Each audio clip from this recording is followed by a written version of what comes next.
जय हिंद दोस्तों, मैं प्रियांशी वर्मा आप सभी का स्वागत करती हूँ आपके अपने चैनल विद्यापथ इंजीनियर्स में। आशा करती हूँ आप सब अच्छे और बेहतरीन होंगे।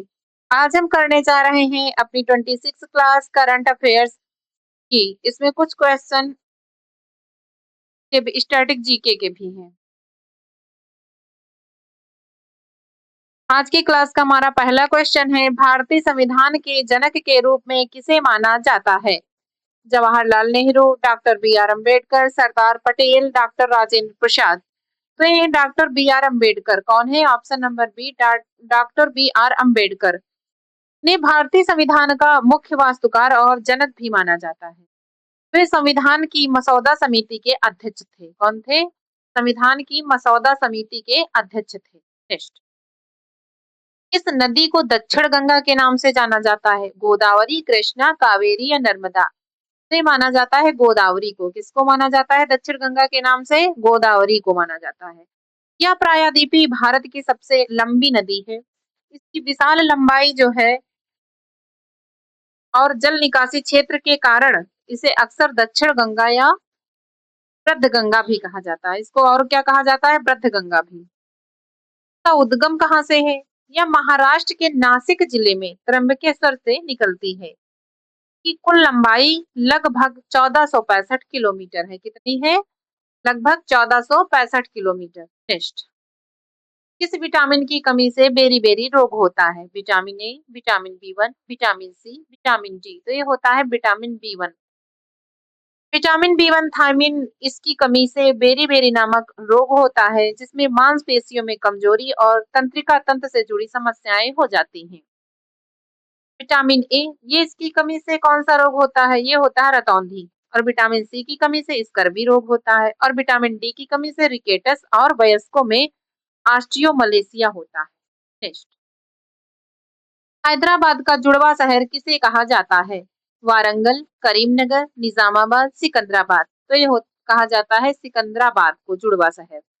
हैदराबाद और सिकंदराबाद को जुड़वा शहर कहा जाता है। इन दोनों शहरों का प्रशासन अलग अलग था, लेकिन अब ये नगर निगम के तहत एक ही बड़े महानगर का हिस्सा है। ये दोनों शहर जो है हुसैन सागर झील द्वारा एक दूसरे को अलग करते हैं। हैदराबाद की स्थापना 1951 में कुतुब शाही शासकों द्वारा की गई थी और सिकंदराबाद की स्थापना 1806 में अंग्रेजों द्वारा एक ब्रिटिश छावनी के रूप में की गई थी। नेक्स्ट, हर्षचरित और कादम्बरी के लेखक कौन है? कालिदास, पाणिनि, बाणभट्ट, तुलसीदास। तो ये है बाणभट्ट। कौन है? ऑप्शन नंबर सी, बाणभट्ट है। बाणभट्ट 7वीं शताब्दी के संस्कृत गद्य लेखक और कवि थे। वे राजा हर्षवर्धन के दरबारी कवि थे। हर्षचरित यह राजा हर्षवर्धन की जीवनी और संस्कृत में लिखी गई पहली ऐतिहासिक जीवनी मानी जाती है। यह दुनिया के जो कादम्बरी है, यह दुनिया के सबसे पुराने उपन्यासों में से एक माना जाता है। बाणभट्ट की मृत्यु के कारण इसे उनके पुत्र भूषण भट्ट ने पूरा किया था। टेस्ट, वर्ष 2025 के लिए 60वें ज्ञानपीठ पुरस्कार से किसे सम्मानित करने की घोषणा की है? गुलजार, जगत गुरु रामभद्राचार्य, दामोदर मौजू या वी आर मुथु। तो ये है आर वैरा मुथु। कौन है? आर वैरा मुथु।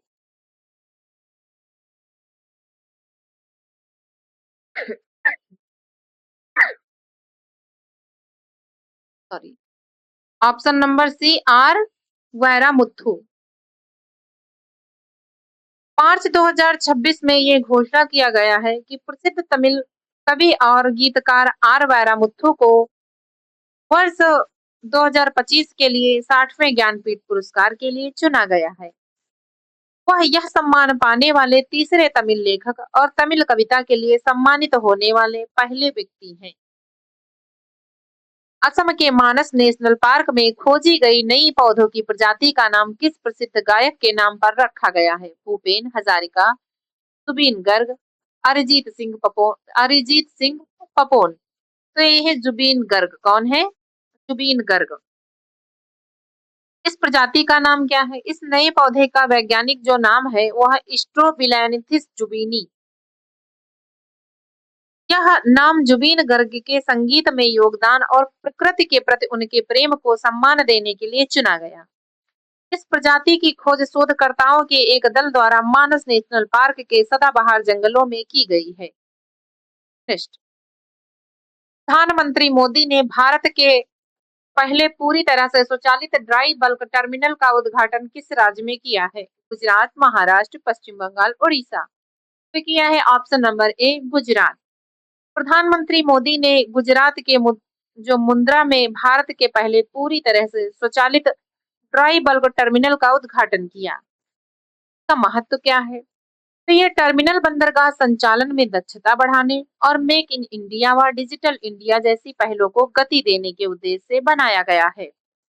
यह पूरी तरह से स्वचालित है, जिसका अर्थ है कि यहाँ माल की लोडिंग और अनलोडिंग का अधिकांश कार्य मशीनों और आधुनिक सॉफ्टवेयर द्वारा नियंत्रित किया जाता है, जिससे समय की बचत होती है और मानवीय त्रुटियां कम होती हैं। प्रधानमंत्री नरेंद्र मोदी ने भारत के पहले पूरी तरह से स्वचालित ड्राई बल्क टर्मिनल का उद्घाटन पश्चिम बंगाल में किया है। नेक्स्ट, नागरिक उड्डयन मंत्री ने हाल ही में किस कंपनी की पहली कार्गो उड़ान को हरी झंडी दिखाई?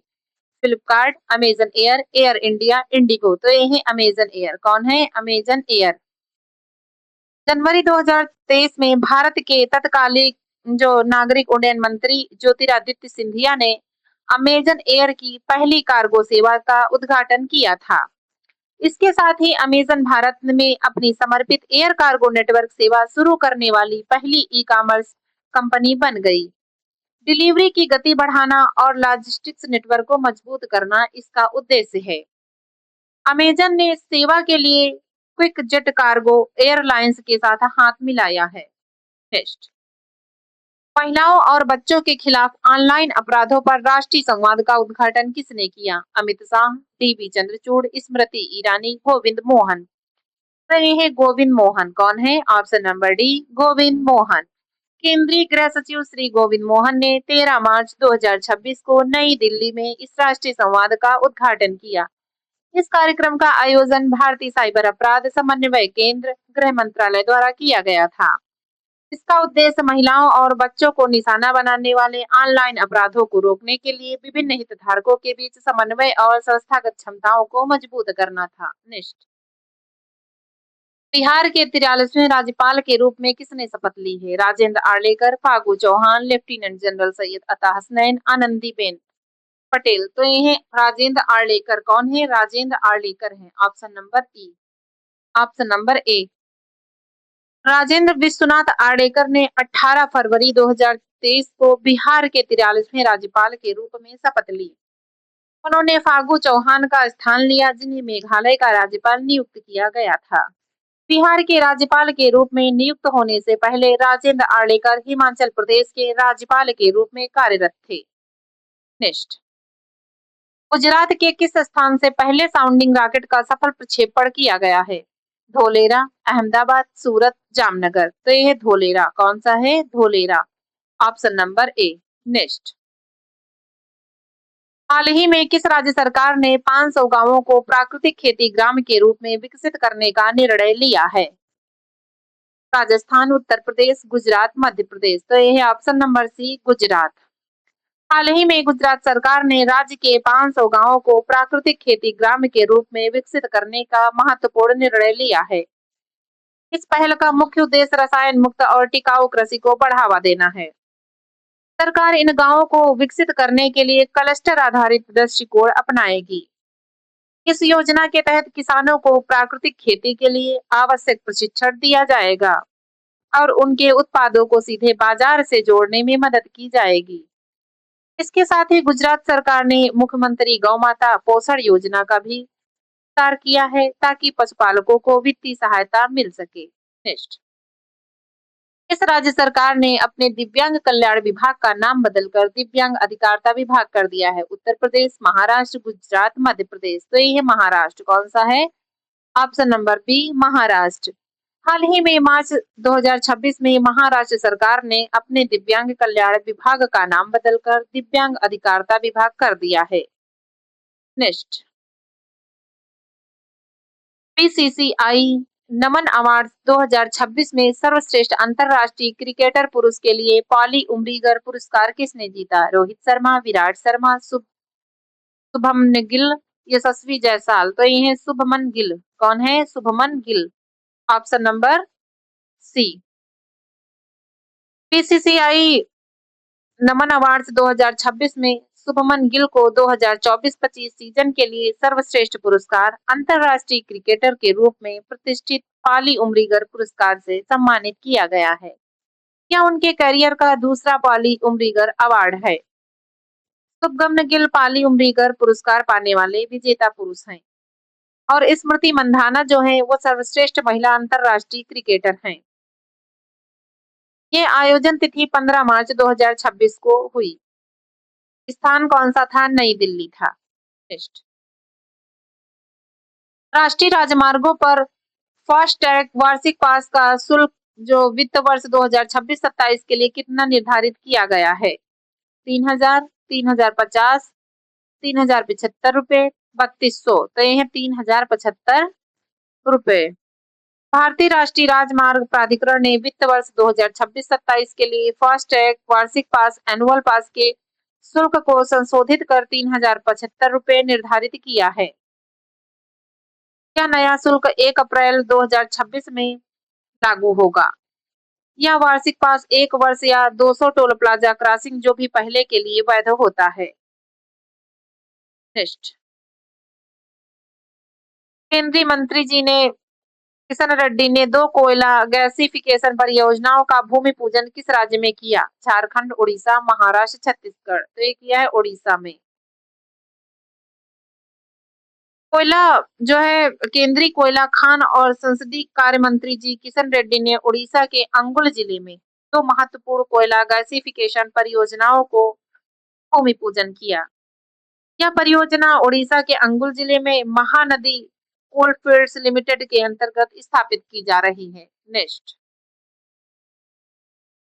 प्रोटॉन कैंसर थेरेपी सुविधा उपलब्ध कराने वाले भारत का पहला राज्य कौन बनने जा रहा है? महाराष्ट्र, गुजरात, असम, तमिलनाडु।